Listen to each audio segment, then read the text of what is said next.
शिमला मिर्च नहीं था लिस्ट में.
হ্যাঁ,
As Muslims across the United Kingdom and the Commonwealth observe the beginning of the holiest of months in the Islamic calendar, the month of Ramadan, I just wanted to convey my heartfelt best wishes to you all and to tell you just how much my wife and I are thinking of you at this special time of year.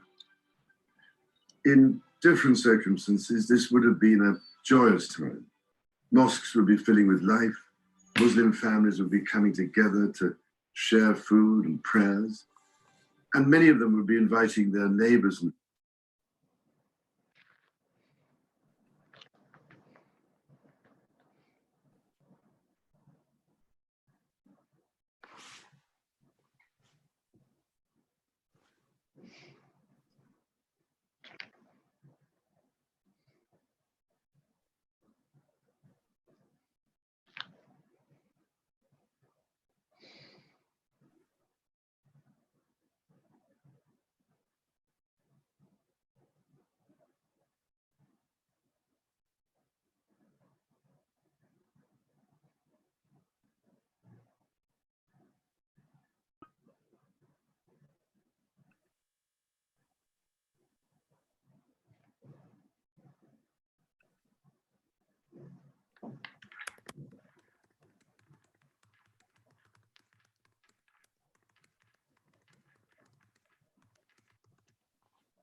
So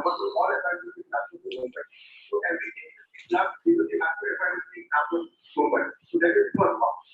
Second part is giving a statement. We are giving observable FIR to what.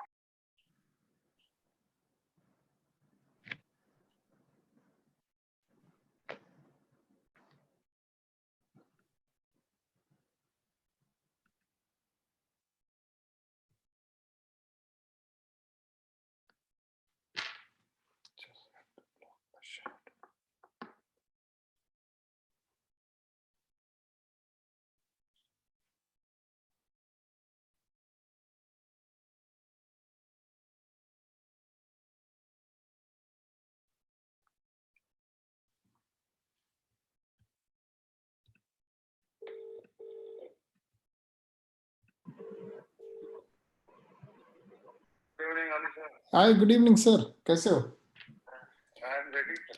Hopefully, today things should be solid. Okay. तो login कर दो sir. तो I will know that you are. कर दो then I will know. Okay. So I'm logging in. All right. Bye.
As a human, you have like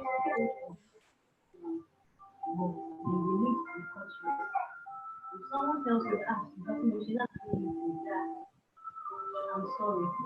The person does it again. I'm sorry.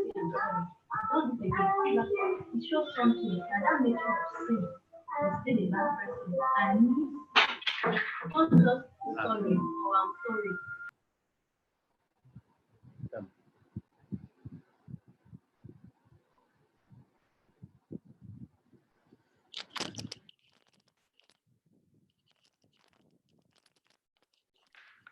Excellent, sir. I can see your video. Very good. Oh. So you started the evening seeing my face. So nice to see your face. Makes my day. Thank you. Thank you. So till now it is flawless. Yeah, no. So, start sharing your desktop. Switch your PowerPoint Yes. on, and then start Ah, sharing yes. your desktop if you want. Yes, did. So we'll have the first slide on. Uh, Excellent.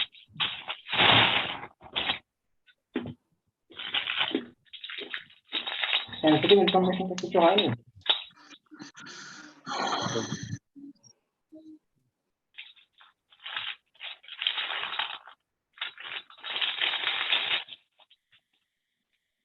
Than a university level of people in perhaps Western countries. I'm no expert on that. That's what is.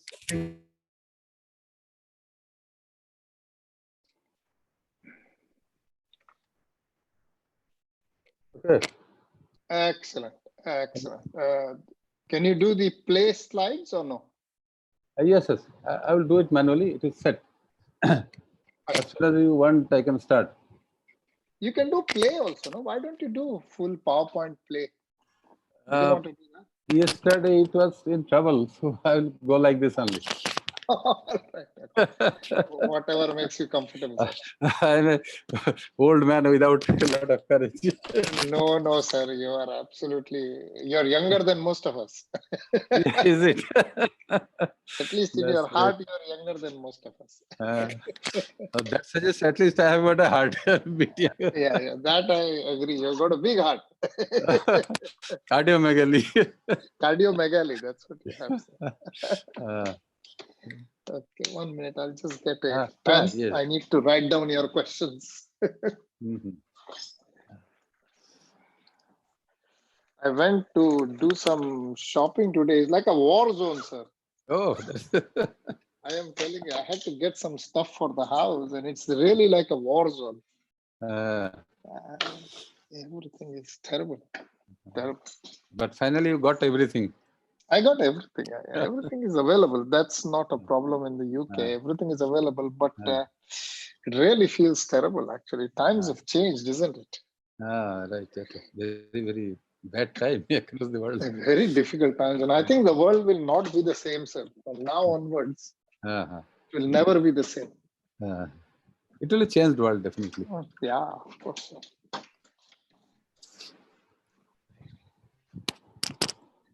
I will just wait 1 minute there. Okay, so the time is 5 o'clock here, 9:30 p.m. India time. So let me first start with the recording, sir. That's most important. So record on this computer. So good evening, everybody. Welcome to another session of Thoracic Gurus. As we said yesterday, we are continuing our session with a Mahaguru. This is not just Guru. This is Guru of all Gurus. Okay? So Professor Biswas, as you all know him very well. Whenever I see him, I think of Professor Einstein. His look is exactly the same. And his contribution to thoracic surgery is also the same, of the same magnitude. So he has been responsible. You must recommend for Nobel Prize. I definitely think you are up for Nobel Prize. So in my books, you are definitely up for Nobel Prize. Great. So Professor Biswas has made huge difference. Almost everybody in India and a lot of people abroad have learned under his supervision. And thoracic surgery has come to this place in India only because of his untiring effort. He has started the Diplomat and National Board in Thoracic Surgery, single-handedly heading the whole program. And now we have many students passing out from various institutions across India. So, Professor Biswas, I'm going to hand over the floor to you. You're going to tell us about tracheobronchial foreign bodies. Before you start, I just want to make a small announcement about tomorrow. Tomorrow's lecture is at 4:30 p.m. So when we finish, I will repeat the announcement. Okay, sir. Thank you very much. Carry on. Oh, Dr. Zamir, it is a great evening. And I express my sincere gratitude to all my colleagues sitting across the table, across the world. And your initiative is taking it forward. So all my sincere gratitude to everybody. And let us start with Namaste. Hand shaking is not possible. So Namaste to everybody. Namaste. Namaste. So today we will be discussing with a very, very simple and day-to-day problem. That is tracheobronchial foreign body, or in other words, airway foreign body. This is the problem which we encounter in our clinical practice. More so, they come with problems, and it is just like a football in the middle. It is in no man's land. It may be attempted by ENT people, may be attempted by pulmonologists, sometimes pediatric has and thoracic surgeons now. Specialty being cardiothoracic surgery, and the people handling or learning tracheobronchial foreign body retrieval is a little difficult proposition, because most of the units are not equipped with this, and more so, these cases are not very frequent. It may so happen that one tertiary care unit, maybe 2-3 cases may come in a sequence. After that, maybe 6 months you don't get any case. So it is difficult to learn, difficult to earn expertise. I will discuss a couple of issues which are very relevant, because this pathology is life-threatening most of the time. So let me start by saying that airway foreign body aspiration occurs in younger people, not in older people like us. And almost all it is within 15 years of age.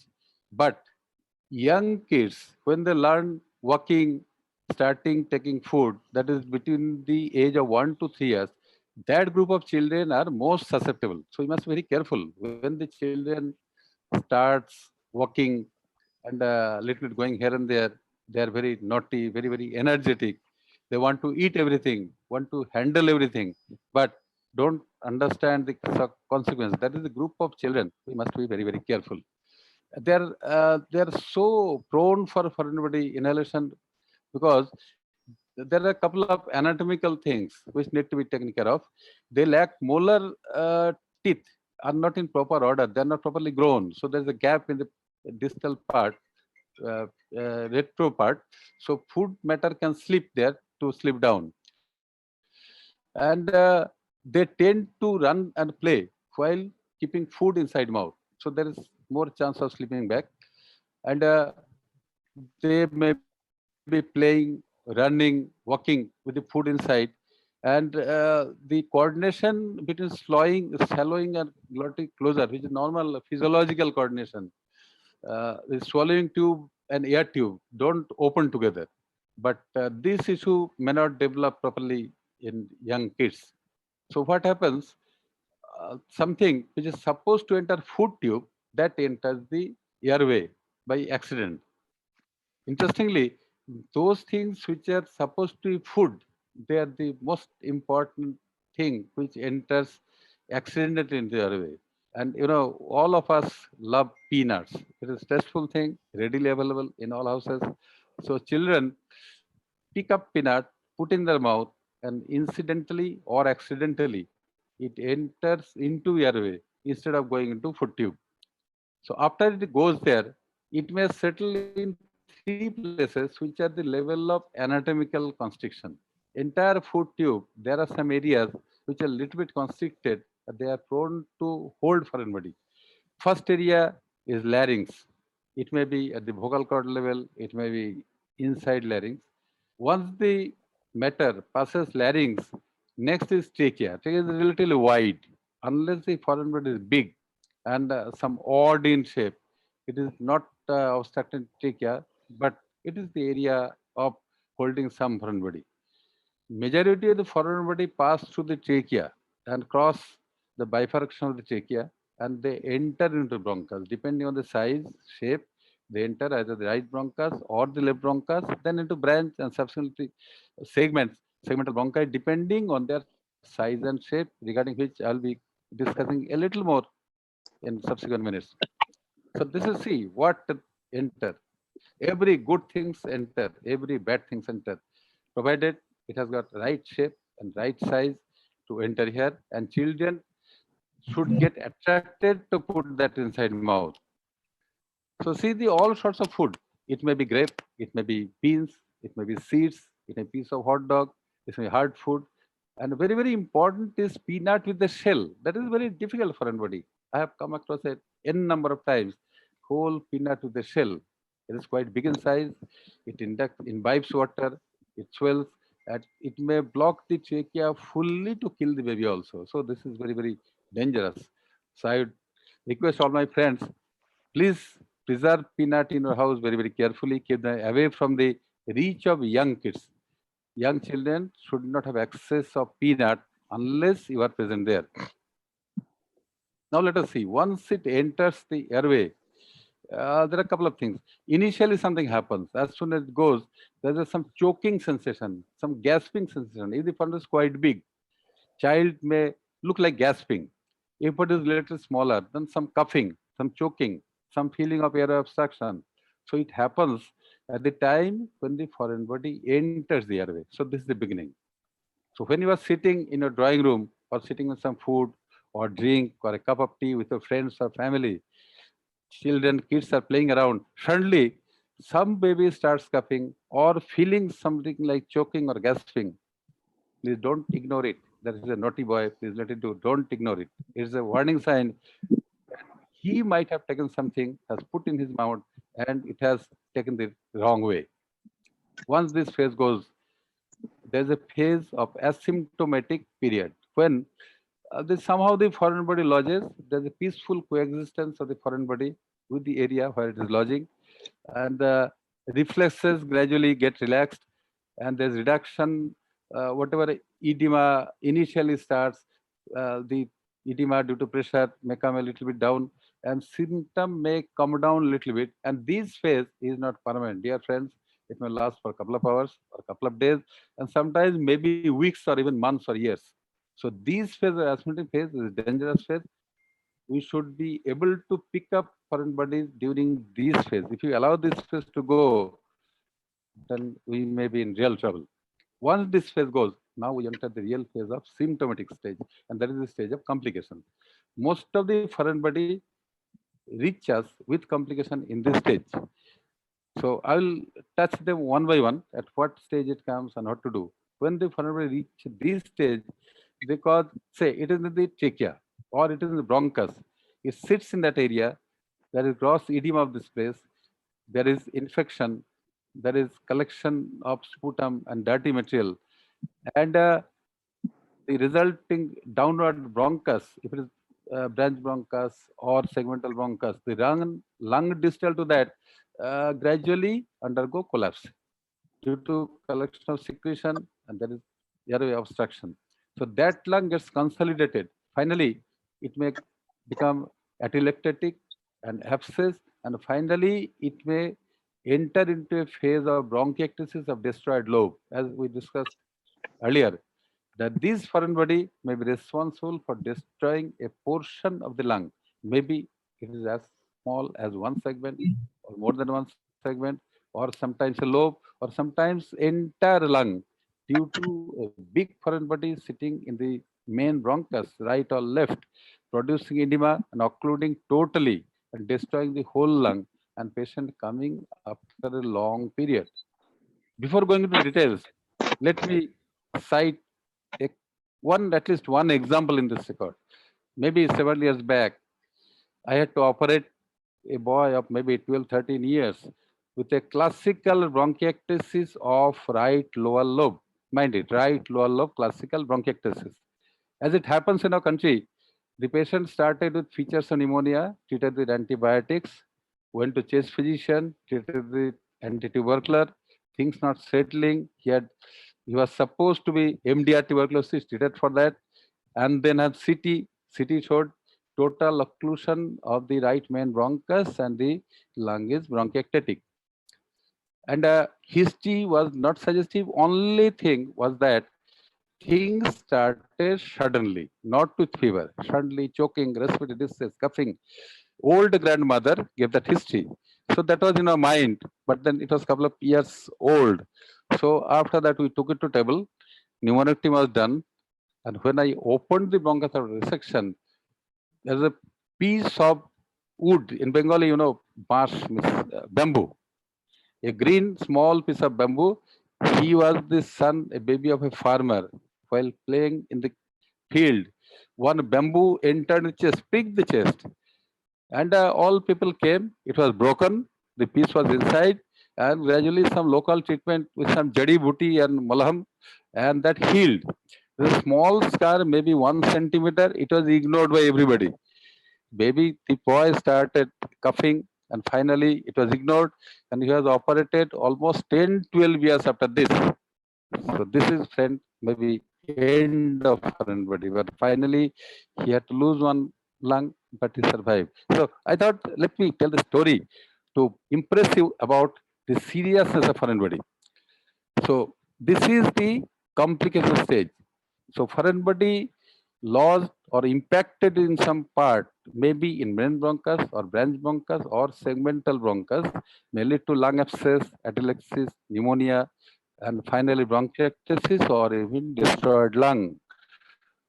And you may be lucky enough that you can get a case with totally occluded and atelectated lung, not yet bronchiectatic, having fever, having cough, having symptoms, and maybe say a couple of months back, I can cite at this point of time just a similar example. In one boy, it was like this totally atelectatic lung.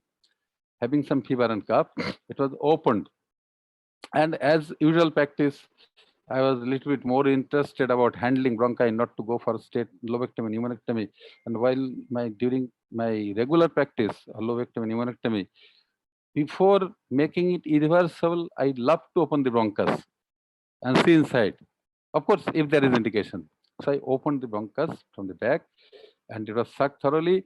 The whole consolidated lung was full of a bag-like thing with full of mucus. So I sucked it very nicely, put a sucker, washed it very thoroughly with saline, and then the bronchotomy is increased proximally and distally, and a foreign body, a whistle, the whistle, bansuri, bacche bajo bajate hain, that whistle, that blowing whistle. While whistle is an important foreign body, while whistling, sometimes it is sucked in. So that sucked in right in bronchus. It was a couple of months back. What happened? Only thing probably it sent is a two-way mechanism. It was allowing air to enter and very little to come out, and sometimes little coming out. It was not grossly infected. So it was obstructed, but distal lung was not grossly infected. So it is bag full of mucus secretion, but lung parenchyma was not structurally damaged. So I was very, very aggressive and hopeful, took out the foreign body, and then washed it nicely, washed the saline, and closed the bronchus, put a intercostal muscle fab, came out. Believe me, the patient did very well and survived the whole lung. So it is my message to my young friends sitting to listen this talk, that don't lose heart. Lung is a very, very great organ gifted by God. We have to make all possible effort to conserve lung as much as possible. Don't believe that some lung has gone damaged permanently. Before declaring, before signing the death certificate of lung, please be careful. Just like signing death certificate, you give 3-4 hours to take finally things settle. Just like that, before resecting the lung, make sure that this lung is irreversibly damaged and there is no chance of recovery. Especially for bronchiectasis, foreign body occlusion, lung abscess. And yes, whenever you have suspicion, open the bronchus, see it, clean it nicely, and then pump it nicely. If the lung parenchyma looks like living parenchyma, for God's sake, try to preserve it. God has gifted you with the lung, and lung is very, very valuable. You are not supposed to resect the lung unless it is really dead and rotten. So these are the few stories. I just wasted some time. So to impress on you how dangerous it may be if we miss a foreign body and if it is delayed. So these are the 3 phases: early phase, intermediate phase, and delayed phase. Patient may reach you in any phase. And whatever phase it comes, our job is to, what I want to transmit to my younger friends, it is a very, very strong suspicion. That is the most important tool that helps us to save the baby from foreign body.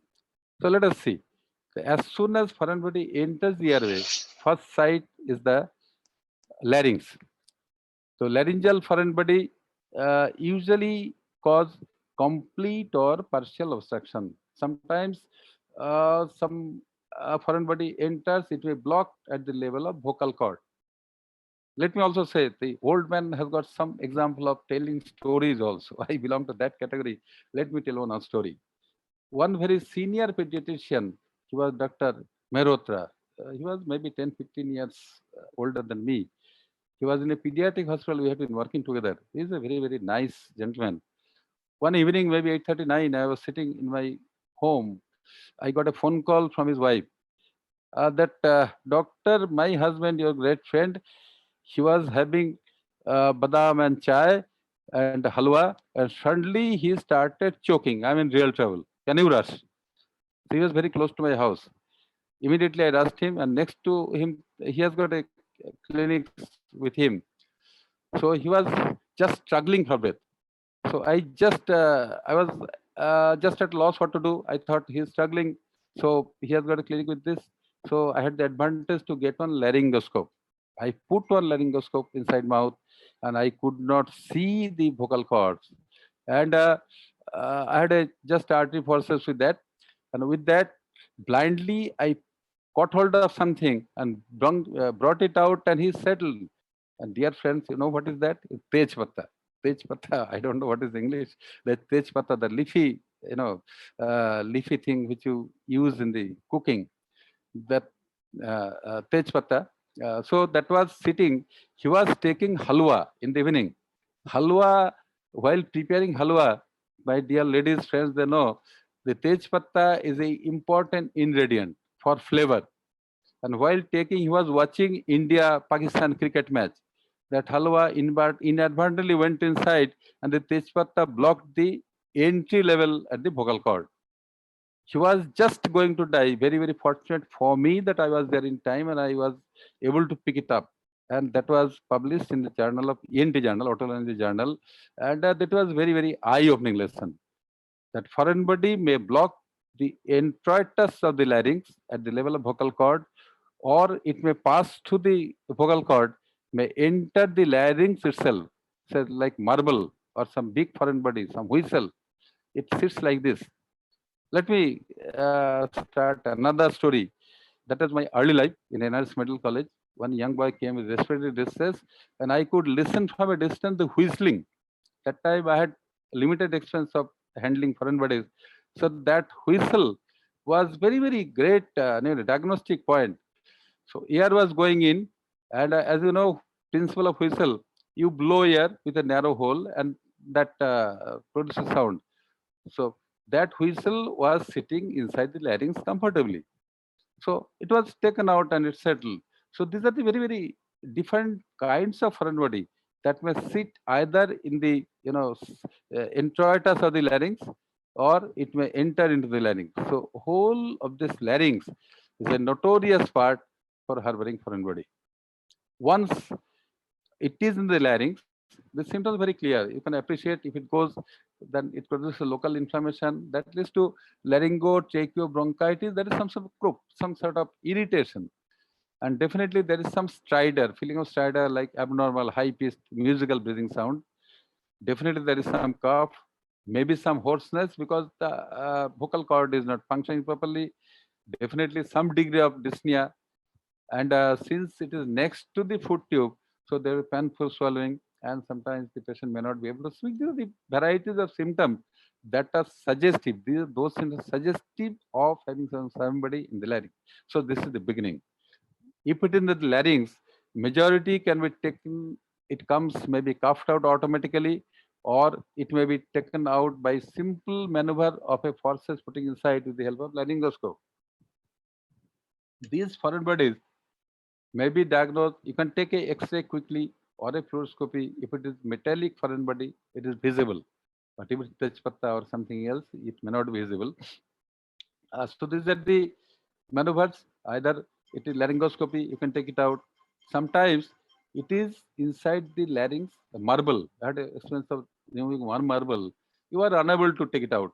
So you may need to do one tracheotomy, not tracheostomy. Just open the trachea. Open the trachea. Just hold on. Yes, sir. Zamir. Zamir. Talking. Okay, sure. Okay. Connectivity losses.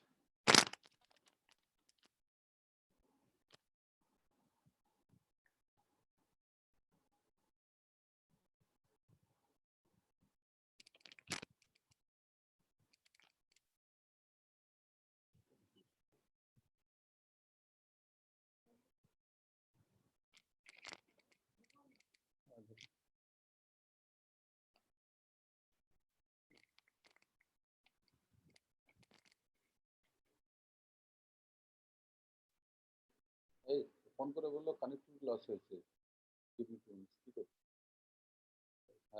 আমি তো video দেখতে phone করে বললো ভিডিওতে রয়েছে কি করবো বসতে বসে কানেক্টিভ রেস্ট হলে ফিরে দিতে হবে নাকি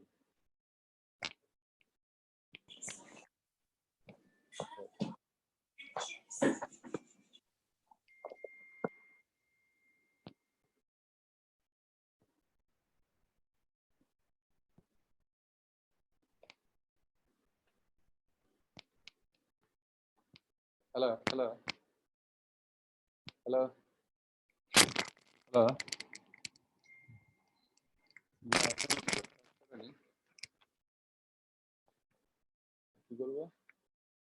Stop sharing.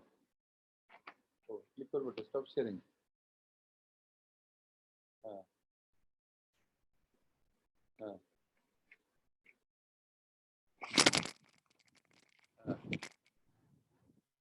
Share screen কি এখন click করবো না?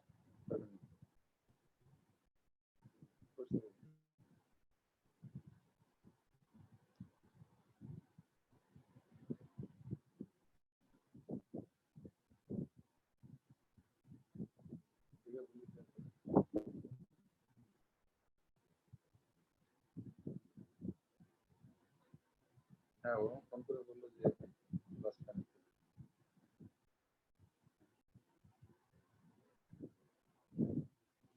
হ্যাঁ, বলছি এখন আসেনি। এসছে করবো, লিভ করবো। লিভ মিটিং এসছে, লিভ করে দিই।